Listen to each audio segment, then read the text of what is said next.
รัฐบาลส่งเสริมให้นำใช้รถไฟฟ้าขยายตารางการบริการรถไฟฟ้าโดยสารในตัวเมืองหาเขตชุมชนเพื่อทดแทนการนำใช้น้ำมันเชื้อไฟวันที่13มีนาคม2026ที่สำนักงานนายกรัฐมนตรีได้จัดกล่องประชุมปรึกษาหารือแก้ไขปัญหาน้ำมันเชื้อไฟครั้งที่4ภายหลังที่ได้รับผลกระทบจากสภาพความบ่สงบอยู่เขตตะวันออกกลางเฮ็ดให้ราคาน้ำมันเชื้อไฟเหน่งติ่งเพิ่มขึ้นแฮงและปริมาณการนำเข้าน้ำมันเชื้อไฟมีทะแยงลดลงภายใต้การเป็นประธานของทานสอนไซศรีพันดอนนายกรัฐมนตรีมีทานรองรัฐมนตรีผู้ชี้นำเวียกงานของเขตเศรษฐกิจและการพัวพันการร่วมมือกับต่างประเทศบรรดาทานรัฐมนตรีรองรัฐมนตรีกระทรวงองค์การผู้ตั้งหน้าองค์การจัดตั้งพรรคองค์การจัดตั้งมหาชนและภาคธุรกิจที่เกี่ยวข้องเข้าร่วมกองประชุมได้ปรึกษาหารือเกี่ยวกับหลายปัญหาคือ 1. สภาพการสนองน้ำมันราคาน้ำมันติดพันกับราคาสินค้าค่าบริการและมาตรการแก้ไข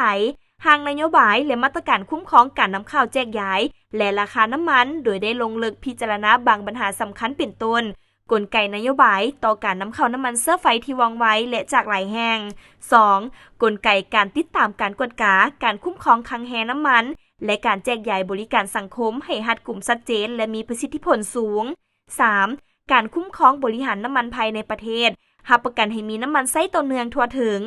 4. นโยบายทางเลือกเพื่อทดแทนการนำใช้น้ำมันเชื้อไฟก็คือการส่งเสริมนำใช้รถไฟฟ้าการขยายตารางการบริการรถไฟฟ้าโดยสารสาธารณะในตัวเมืองหาเขตชุมชน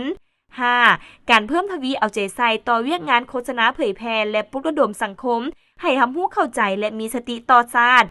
6. การกำหนดนโยบายลดผ่อนผลกระทบต่อสังคมและการปฏิบัติแผนพัฒนาต่างๆ 7. การค้นคว้าประกอบบุคลากรเข้าในคณะเฉพาะกิจในการแก้ไขปัญหาน้ำมันเชื้อไฟ 8. มาตรการต่างๆในการร่วมมือแต่ละระยะสั้นหาระยะยาวรวมทั้งการเป็นเจ้าการมอบหมายความรับผิดชอบเวียกต่างๆให้บรรดากระทรวงองค์การที่เกี่ยวข้องและองค์การปกครองท้องถิ่นซึ่งรายละเอียดของมาตรการบางด้านรัฐบาลจะได้ค้นคว้าออกเป็นนิติกรรมเฉพาะเพื่อให้บรรดากระทรวงองค์การท้องถิ่นและภาคส่วนเกี่ยวข้องนำไปจัดตั้งปฏิบัติโดยไว